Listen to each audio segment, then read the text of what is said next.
M17 DE.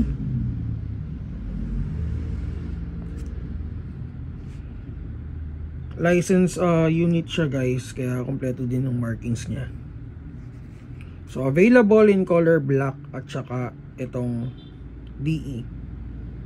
Ayan, so yun ang base plate niya. And then non-slip na grip.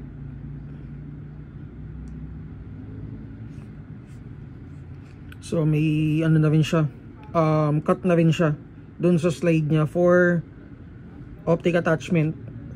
So kailangan din ng base guys, base plate.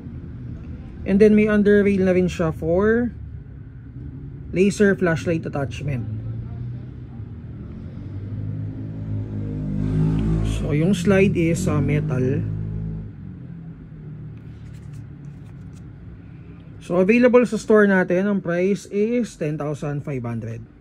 Shoutout kay Bossing. Firing.